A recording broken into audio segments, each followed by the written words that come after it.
Hey everyone, it's Tim at Falconite, and I'm back with another episode of Road to 1K.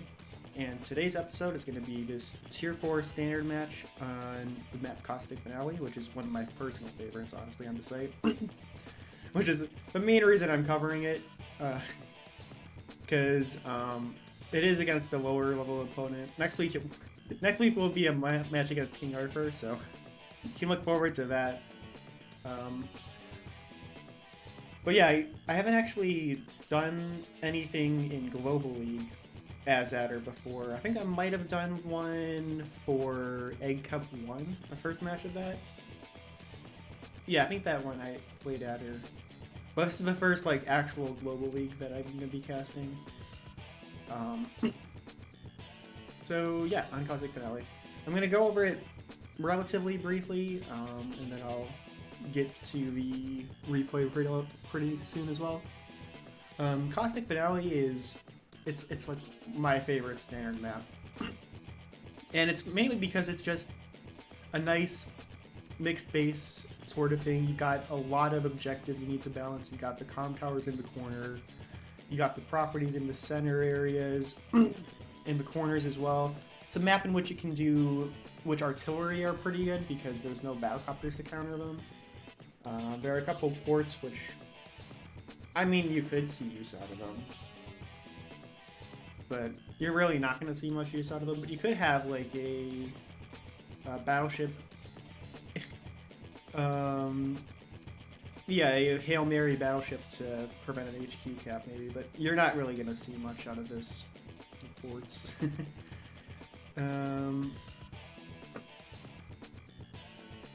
Because you're never gonna have enough money to afford on a mixed base map with 4 bases. No, you're never gonna have enough money to afford like battleships. And you don't need carriers because well, they're in the airports. Yeah, this is just one of my personal favorite maps, which is why I'm gonna be going over this match again. As far as map analysis goes. It's a 40k income total, so it's 20k daily per player is stalemate, and then it's a single comm tower map as well. So what I've seen before is like you got the comm towers in the bottom left, which you definitely need to make sure that you're just matching the resources that your opponent's putting in for the bottom left. Because I've won matches by rushing the bottom left. But you can also easily fall behind on income if you focus too hard on this side, because you're going to be wanting to push into this area, the corners, especially with artillery. Maybe there's a lot of stuff you can do on this map. But if your opponent isn't ready for a push into this bottom left area, you can take mock guard and then just win that way. Which is why you always need to be very, very, very... It is very important to just match what your opponent's putting into the bottom left. That being said... well,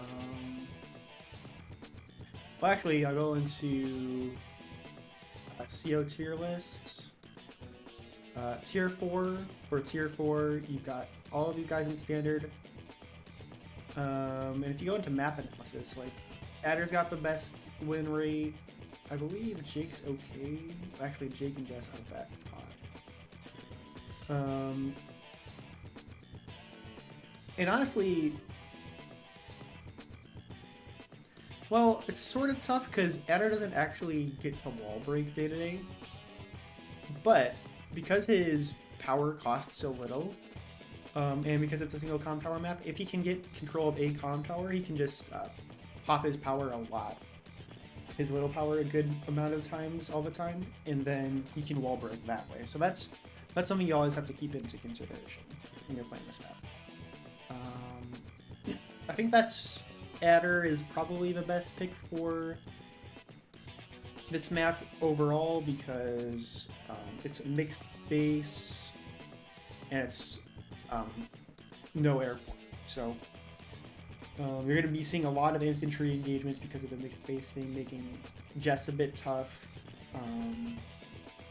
And then no airport means Jake's a little bit less good. I mean, to be fair, Jake's block rock is also going to be super powerful, which we'll see here. Honestly, it's a choice between having the whatchamacallit, the flexibility of Adder, being able to charge up side slip and then save some charge on sideliner, or just going Jake and then just popping block rock after block rock and saving up for that. But yeah, I think that's actually about it for everything I wanted to cover. just the preamble stuff. So I'm gonna go ahead and get started with the actual replay now. And yeah, starting off, we're going for the bases pretty easily early on. This move here, I've learned actually that it's a little bit suboptimal to play like this. Sending the infantry here first, because what you can do is you can send infantry away from that city first. Oh, he's actually going straight for the center here. But the reason you would want to do that is because you can chain a lot, like especially here, but also in the corners. Like you forego this city for a turn, and then you use like a turn of income, but you say in order to, after you do that, you go to this city, then this city, then this city. You could even go this city, then this city, because this area is a little bit more hotly contested. So grabbing this city early is actually pretty important. And then you can also just send them into the center here pretty early on, and then just chain this city to this city to this city, or whatever you want to do here. So this actually is suboptimal. In the other side of the map, there's a lot more chains open. So yeah, I'm going for this early though because I want to keep pressure on this center area, and I also want to make sure that I get my comm tower early because it is actually pretty easy to contest that area if you're not careful. He's actually opening up artillery, which is I think that might be a little bit early because he's not going to have the money to be able to chain that into a tank. Like the reason my opening, I think I'm doing it here. But this is my opening that I've done a billion times. Is you can open on player 2, you can open the artillery there, but you sort of want to have enough money to get a tank the next turn. Otherwise your opponent's going to be able to just tank, and then you've got nothing to really counter that with. So I think my opponent was maybe a little bit premature with the artillery there, because he didn't have the income this turn to actually build any vehicles, whereas next turn I'm going to be able to build whatever I want, basically. Well, I say that. If I base skip, I can put whatever I want. I think my opponent just went for the artillery a little bit too early there. I actually got recon. Which it'll be okay in this area, but honestly, recons... The nice thing about recons in this map is it forces your opponent to divert resources to a different area, but if... So maybe it would be good to back up my infantry there, but I don't know. The other thing that's good about recons is they're cheap, so that's sort of what I wanted, was to buff up my unit count a little bit, get an extra recon, just so that I can have some unit count, basically. And I'm zoning his artillery out here with that tank, which is pretty important. But he's not able to actually move in with the artillery there. And right there, he doesn't have the comm tower yet, but it wouldn't be guaranteed anyways, because you only have one plains tile here. So that's another weakness that Jake has, is a lot of these properties, sure, a good number of them you can attack into with Jake's firepower, but a lot of them you actually can't. So you need, I guess, Grim firepower if you want to start wall breaking things. I think Grim's the only really Yeah, Grimm's the only one who's actually really powerful enough to guaranteed wall break on this map with infantry in like basically all cities. Jake's a little bit weak because of that, because there aren't that many planes openings. That's another thing about Jake that I feel like he's maybe a bit too hyped. Is like there are a lot of cities in what there are a lot of day-to-day maps. Well, there are a lot of maps in which like day-to-day Jake isn't really that powerful because there aren't that many planes openings next to the contested cities, right? So there are a good number on this map. It's just there are less than Jake would like. Let's put it that way. So he's actually interrupting there. I think that's about right. Because he's got the tank now, so he's able to push into this area a little bit. And he's got the infantry here to start capping next turn if he wants. That's all good moves by my opponent there. And he's going for a second tank even. So he's got 3 vehicles in this area. And then a recon over here is a little bit obnoxious for me, but I can afford the tanks, so. I'll just move in and take out the unit there. I believe, well, this is actually probably a bit of a roll, right? Let's see. Yeah, it's a little bit of a roll. Thanks to the luck damage that he probably sustained before, I'd say it's a little bit less of a roll than it might seem, but it is probably a little bit of a roll.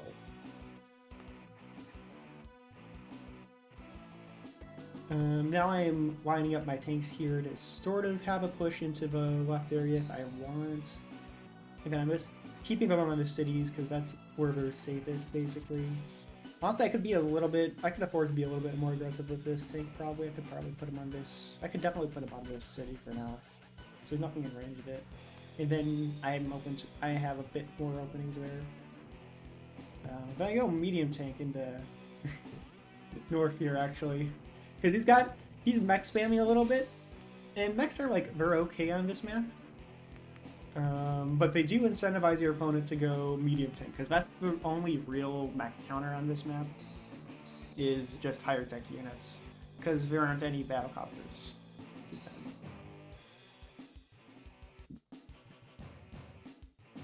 And my opponent isn't really able to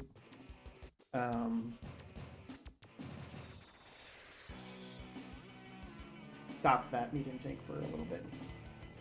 So you can see here, my opponent is actually decently ahead in income now. So these attacks with his infantry onto my infantry here are actually quite obnoxious here, actually, because they are cutting off my attacks here. But I do have... So right now I'm not looking like I'm in the greatest spot. There I'm just blocking this city with the recon. I love doing this. This is like the main reason why you build recons, is to just park them on a city, and then he can't really move into them with the infantry. And then you can just fall back whenever he sends out like a tank or even a mech. But like mechs are actually sort of a little bit more exposed to recons than you might think. So, well, and infantry too. That's a good engagement there that I got. Basically take out the infantry there. I don't actually win the unit count thing there as in terms of attacks, but... And this is one area in which Adder sometimes doesn't have the best time because he doesn't have that day-to-day firepower. But it is still like a 1 health infantry. It's not like Jake's going to be able to do much with it, so I'm just going to be able to keep on pushing against him.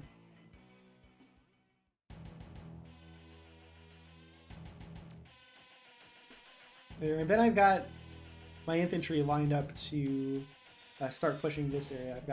I'm guarding my tank with my infantry as well, so he can't really push in against my tank right now.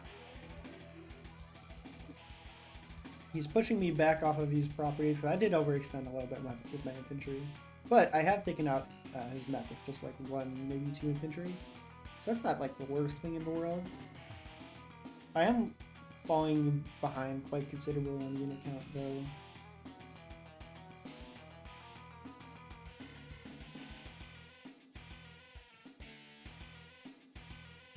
And he takes out my tank, and he's just leaving his tank sitting there on my property, which is obnoxious.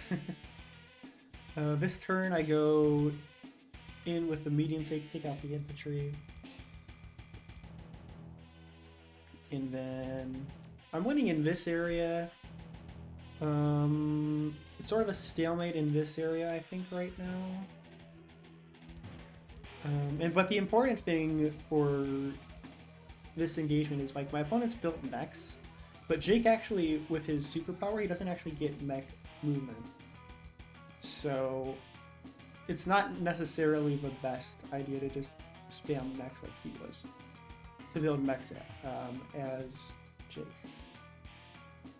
And then I've got his comm tower as well with that maneuver right there, because he's focusing, he's overextending a little bit too much on this area.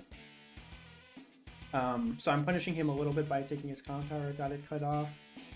And there's not much he can do about it, because I've got this tank blocking it here. I'm going to take a first strike on the tank, but by the time he's able to pivot his units over here, it'll be too late. I'll have the comm tower, maybe even the city. And then I go and pop my power, get the extra movement, take out a good number of his units, actually. Like, there goes his infantry, there goes his infantry. So I've just taken the unit count beaten back with just the single pop power count. And honestly, that was just like a couple infantry moves as well. So that just goes to show how powerful Adder's power is, just with the infantry move alone. Like, that's all he really needs it for, is for the infantry. Especially on a map like this where you're gonna have a lot of infantry, Adder's little power becomes like super powerful. So he actually goes for the block rock here. I mean the beatdown, so that he gets the extra artillery range to get a first hit against my medium tank with it. And then get his hit against this tank hiding in the fourth as well. I think that this tank there was the main reason he went for it. I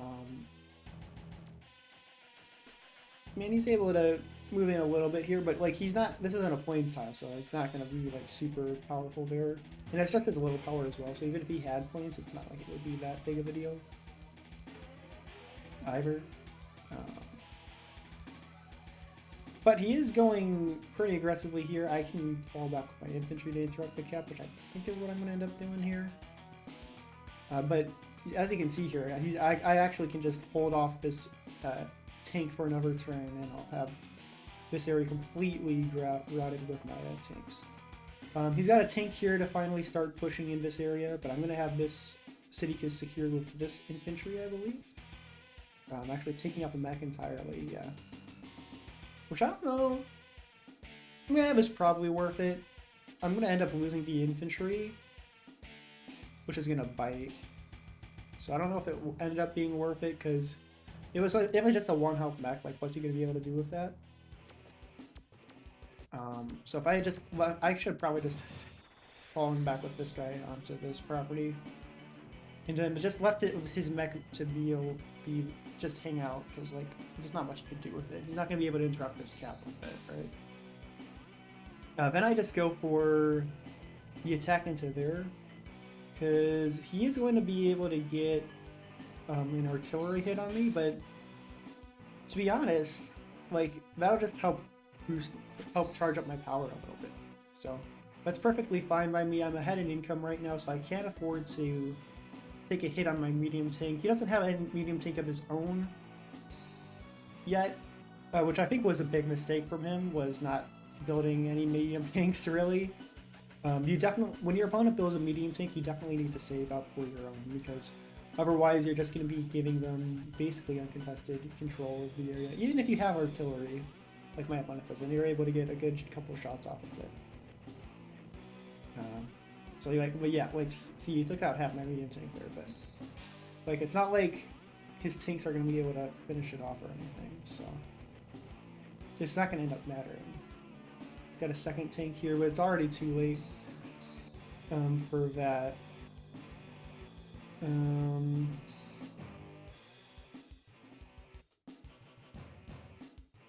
Yeah, he's moving in against my infantry with his tanks now, which, I mean, it's fine, but he's got lots of light units right now, but he really does need to save up for the medium tank, and he's just not doing that. Or even a neo tank. A neo tank would be excellent for I think at this point. So I fall back like that. Actually do end up finishing off the infantry with the recon there. So keeping my recon nice and healthy for now. Get some shots off here. This guy's only at 3 health, but he's doing a good chunk to the artillery still. There's no way that he's gonna... Well, actually, he could kill the medium tank off next turn if he attacked with, like, both his tanks.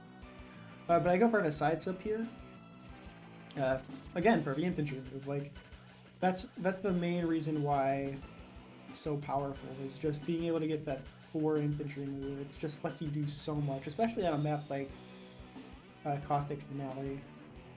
It's just, you get so much out of the extra infantry move. Like, I'm retreating with this guy as well, so I'm gonna be able to keep this unit count. Whereas I don't think I would have been able to do that if I hadn't popped my power back there. And actually, it looks like he's not gonna be able to take out my medium tank there at all. So I'm gonna be able to keep that, stay ahead in unit count. I've got like a 6k income lead as well right now, so. He gets a decent shot off against a tank, but like, whatever, doesn't matter. Because it's just a tank at the end of the day. So, take out the infantry, and take out the artillery, move back the medium tank to get some heals, and then putting out my tank here, basically to just cut off this guy, because I don't want him chasing after this tank. He might be able to take out this tank with like a superpower maybe, but like that's fine. I need to whittle down his unit count anyways, so moving in like that. Got a half health medium tank there, but it's still doing its job. It's being nice and tanky, absorbing hits from his light vehicles, and basically just chilling out and surviving. So pretty good there. I interrupt the cap there. Importantly. Like, he only has the 1 infantry in the area, so actually going for the infantry sack there is pretty strong, because it means that he's not going to be able to get back his comm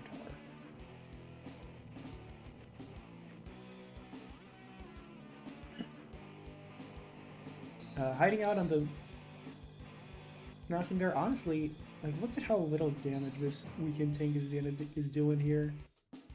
Let's see, I don't even have, like, extra defense.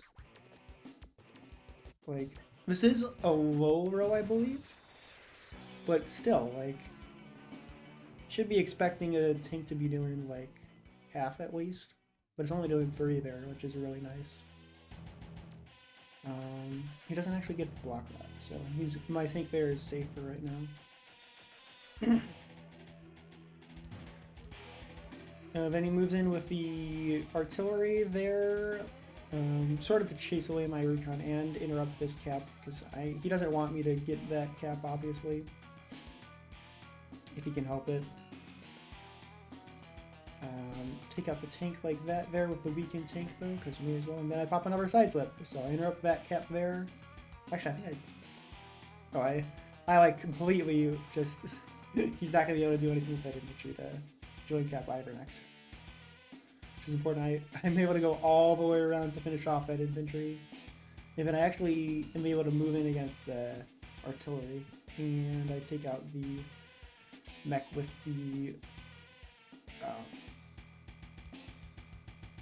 medium tank, because it does have just enough movement to reach, and like, I mean, I could get a good first strike against the tank on the city, but like, taking out the mech is probably the best move there. Then I go for the cap there. I believe I fall back with this guy to make it harder for him to interrupt as well.